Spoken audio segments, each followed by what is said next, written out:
Hello everyone, कैसे हैं आप सभी। I hope you all are doing very well. So दोस्तों, यदि आपकी डिलीवरी दिसंबर के महीने में होने वाली है तो आपको विशेष रूप से कुछ बातों का ध्यान रखना है जिसे डॉक्टर भी नज़रअंदाज नहीं कर सकते हैं। ये वो बातें हैं जो एक प्रेग्नेंट महिला अगर पहले समय से जान लेती है, डिलीवरी के कुछ दिन भी बचे हैं तो उसे ठीक कर सकती है और आने वाले डिलीवरी में जो कॉम्प्लिकेशंस हैं इन कमियों की वजह से वो भी कम हो सकते हैं। तो इस वीडियो को पूरा ज़रूर देखें। टिप नंबर 1 ये है कि प्रेगनेंसी के दौरान जैसे ही आपकी डिलीवरी का 9वां महीना लगता है, आपकी डिलीवरी अब कभी भी हो सकती है। इस समय डॉक्टर आपको रेगुलर चेकअप के लिए बुला सकते हैं। हो सकता है कि 7 या 15 डेज़ के अंदर ही आपको रेगुलर फॉलोअप के लिए डॉक्टर बुला सकते हैं। तो जब ये विजिट करने के लिए डॉक्टर के पास आप जाते हैं तो इस दौरान आपको बहुत भीड़ भाड़ वाली जगह या फिर ऐसे रास्ते जहाँ पे बहुत ज़्यादा गड्ढे होते हैं उसका चुनाव आपको नहीं करना है। आपको मास्क का भी इस्तेमाल करना है क्योंकि ठंड का मौसम एक ऐसा मौसम है जब किसी भी महिला को या फिर बच्चों को या बूढ़ों को, किसी भी व्यक्ति को इन्फेक्शंस बहुत जल्दी होते हैं, कोल्ड कफ की प्रॉब्लम होती है। डिलीवरी जिन महिलाओं की होने वाली है उन्हें किसी भी तरह की कोई भी बीमारी नहीं होनी चाहिए, इसलिए सोशल डिस्टेंस मेंटेन करें, मास्क का इस्तेमाल करें। ऐसा रास्ता या ऐसा विकल्प जिससे कि पेट में काफ़ी ज़्यादा धक्के लगते हों उसका चुनाव नहीं करना है। आपको बिल्कुल स्मूथ राइड करनी है तो या तो आप व्हीकल का स्पीड कम रख के जाएं या फिर ऐसी गाड़ी का इस्तेमाल करें जिसमें आपको आराम महसूस हो। टिप नंबर 2 ये है कि प्रेगनेंसी के दौरान से ही या फिर डिलीवरी के वक्त से ही आपकी जब भी ड्यू डेट दी गई है, आप एक बात का ध्यान रखिए कि आपकी हीमोग्लोबिन कितनी मात्रा में है। हर सोनोग्राफी रिपोर्ट में या फिर ब्लड टेस्ट के बाद आपके हीमोग्लोबिन की रेशियो उसमें मेंशन होती है। एक महिला के शरीर में हीमोग्लोबिन का परसेंटेज 9 पॉइंट से ऊपर होना चाहिए। अराउंड 11 या 12 पॉइंट तक तो होना ही चाहिए जिससे कि आपकी नॉर्मल डिलीवरी में हेल्प मिल सके। तो आप कोशिश करें कि अगर हीमोग्लोबिन परसेंटेज डाउन है तो इसे बढ़ाने के लिए high rich sources of natural food consuming बढ़ाएं जिसमें कि आयरन की मात्रा सबसे ज़्यादा होती है। आयरन के सोर्सेज सबसे ज़्यादा आपके बॉडी में तब एब्जॉर्ब होते हैं जब आप आयरन के साथ साथ विटामिन सी का भी इस्तेमाल करती हैं। तो इसलिए आपको डेली संतरा, मौसमी या नींबू पानी पीना ज़रूरी है। साथ ही आपको पोमग्रेनेट यानी अनार का सेवन करना, चुकंदर का सैलेड बनाना या फिर उसके जूस का इस्तेमाल करना। आपको high rich sources of iron natural vegetables में भी मिलते हैं। फ्रेश लीफी वेजिटेबल्स में सबसे हाई सोर्स ऑफ आयरन होता है। तो आपको फ्रेशली जो भी वेजिटेबल्स मार्केट में अवेलेबल है ग्रीन कलर की, स्पेशली पत्ते वाली, उसका कंज्यूम डेली करना है, बढ़ा देना है जिससे कि आपके शरीर में आयरन की कमी नहीं होगी। आयरन जैसे ही बढ़ेगा वैसे ही हीमोग्लोबिन परसेंटेज हाई हो जाएगा। टिप नंबर 4 ये है कि ठंड का मौसम है तो आपको अच्छे से वुलन कपड़े पहनने चाहिए। आपको अपने आप को अच्छे से ढक के रखना चाहिए। आपको सॉक्स वगैरह भी वेयर करना चाहिए ताकि आपको कोल्ड कफ की प्रॉब्लम ना हो। अगर आप नेचुरल डिलीवरी यानी नॉर्मल प्रोसीजर ट्राई करना चाहती हैं, आपकी डिलीवरी आप नॉर्मल चाहती हैं, तो फिर उस समय कफ कोल्ड की कोई भी प्रॉब्लम आपको नहीं होनी चाहिए। आप पूरी तरह से फिजिकली हेल्दी हों, ये बात आपको ध्यान रखनी चाहिए। टिप नंबर 5 ये है कि आपकी बॉडी हाइड्रेट रहनी चाहिए। हाइड्रेशन का मेरा मतलब ये है कहने का कि आप जो भी खा पी रही हैं इसमें पीने वाली चीज़ों को ज़्यादा से ज़्यादा शामिल करना चाहिए। दिन भर में 13 से 14 ग्लास पानी पीना आपके लिए बहुत ज़रूरी है।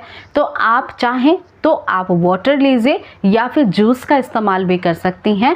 आप दूध का भी इस्तेमाल इस समय 2 बार कर सकती हैं। चूँकि ठंड का मौसम शुरू हो गया है तो दूध में आप ड्राई फ्रूट्स जैसे नट्स भी डालकर खा सकती हैं। आप छुहारों का या अंजीर का सेवन कर सकती हैं। इसी के साथ आपको पानी गुनगुना लेना भी फ़ायदा पहुँचाएगा क्योंकि गुनगुने पानी से मसल्स पेन की प्रॉब्लम में रिलीफ मिलती है और साथ ही साथ बॉडी हाइड्रेट रहता है। और इसके साथ ही आपको कोई भी कॉम्प्लिकेशंस पेन से रिलेटेड या फिर नॉर्मल डिलीवरी से रिलेटेड नहीं होती हैं। अब बात करते हैं टिप नंबर 6 कि आपकी जो रूटीन फॉलोअप होती है, इसमें आपकी पूरी हेल्थ की एक चार्ट होती है।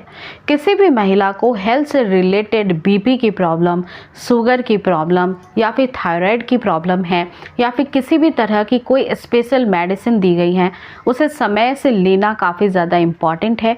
आपकी बॉडी को हेल्दी रखना इम्पॉर्टेंट है। इसके लिए आप कुछ रेगुलर एक्सरसाइजेस भी कर सकती हैं। नॉर्मल डिलीवरी के लिए बटरफ्लाई एक्सरसाइज, स्क्वाट एक्सरसाइज और डक वॉक एक्सरसाइज रेकमेंडेड होता है, तो आप इसका भी सहारा ले सकती हैं। टिप नंबर 7 ये है कि ब्रीदिंग एक्सरसाइज करना बहुत मस्ट होता है अगर आपकी नॉर्मल डिलीवरी को हेल्दी रखना चाहती हैं। आप चाहती हैं कि आपकी डिलीवरी बहुत आसानी से हो जाए, तो ब्रीदिंग एक्सरसाइज स्टार्टिंग के मंथ से ही आपको करना चाहिए। इसे करने से आपके स्ट्रेस में भी आपको रिलीफ मिलता है। कई बार नॉर्मली आपकी डिलीवरी होने वाली होती है, तो इसका स्ट्रेस महिला के दिमाग पे रहता है। वो हर समय ये बातें सोचती रहती हैं।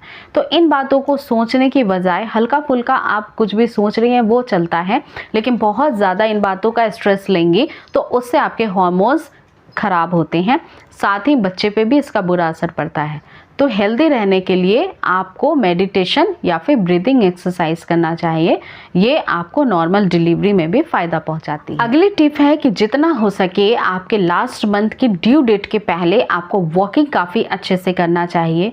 वॉक करने से आपके बेबी का हेड डाउन होने में उसे मदद मिलती है। नॉर्मल डिलीवरी के लिए आपके पेल्विक मसल्स भी मजबूत होते हैं, अगेन वो फ्लेक्सिबल भी होते हैं और वॉकिंग करने से नॉर्मल डिलीवरी की संभावना होना बढ़ जाता है। तो इसलिए एटलीस्ट 30 to 40 मिनट्स तक आपको डेली वॉकिंग करना चाहिए। जब आपकी डिलीवरी का समय नज़दीक आ जाता है तो ड्यू डेट से पहले आपके बैग पैक होने चाहिए। आपके जो ज़रूरी डॉक्यूमेंट्स होते हैं जितने भी, वो सब कुछ आप पास में रखिए। इंश्योरेंस के पेपर्स भी पास में रखें अगर है तो। इसके अलावा बच्चे के लिए ज़रूरी सामान, आपके लिए जो ज़रूरी सामान है वो सब कुछ पहले से पैक करके रखें, क्योंकि 9वां महीना लगने के बाद आपकी डिलीवरी कभी भी हो सकती है। तो बैग में ऐसा कोई भी ऐसा सामान ना रहे जिससे कि आपको बाद में फिर टेंशन हो जाए, डिलीवरी के बाद टेंशन रहे। तो इसलिए बैग को पहले ही पैक करना ही आपके लिए काफ़ी ज़्यादा बेहतर होगा। इसी के साथ एक अच्छी नींद लेना आपके लिए बहुत ज़रूरी है। एक अच्छा खाना खाना जिसमें पोषक तत्व काफ़ी ज़्यादा शामिल हों, जैसे कि अनाज आपको खाना चाहिए। आपको डेली 1 कटोरी चावल लेनी चाहिए। आपको दालों का सेवन करना चाहिए। दूध अच्छी मात्रा में लेना चाहिए। दूध से बनी हुई चीज़ों का सेवन आपको ज़्यादा करना चाहिए। अच्छी नींद यानी रात की 8 घंटे की नींद आपकी प्रॉपर होनी चाहिए।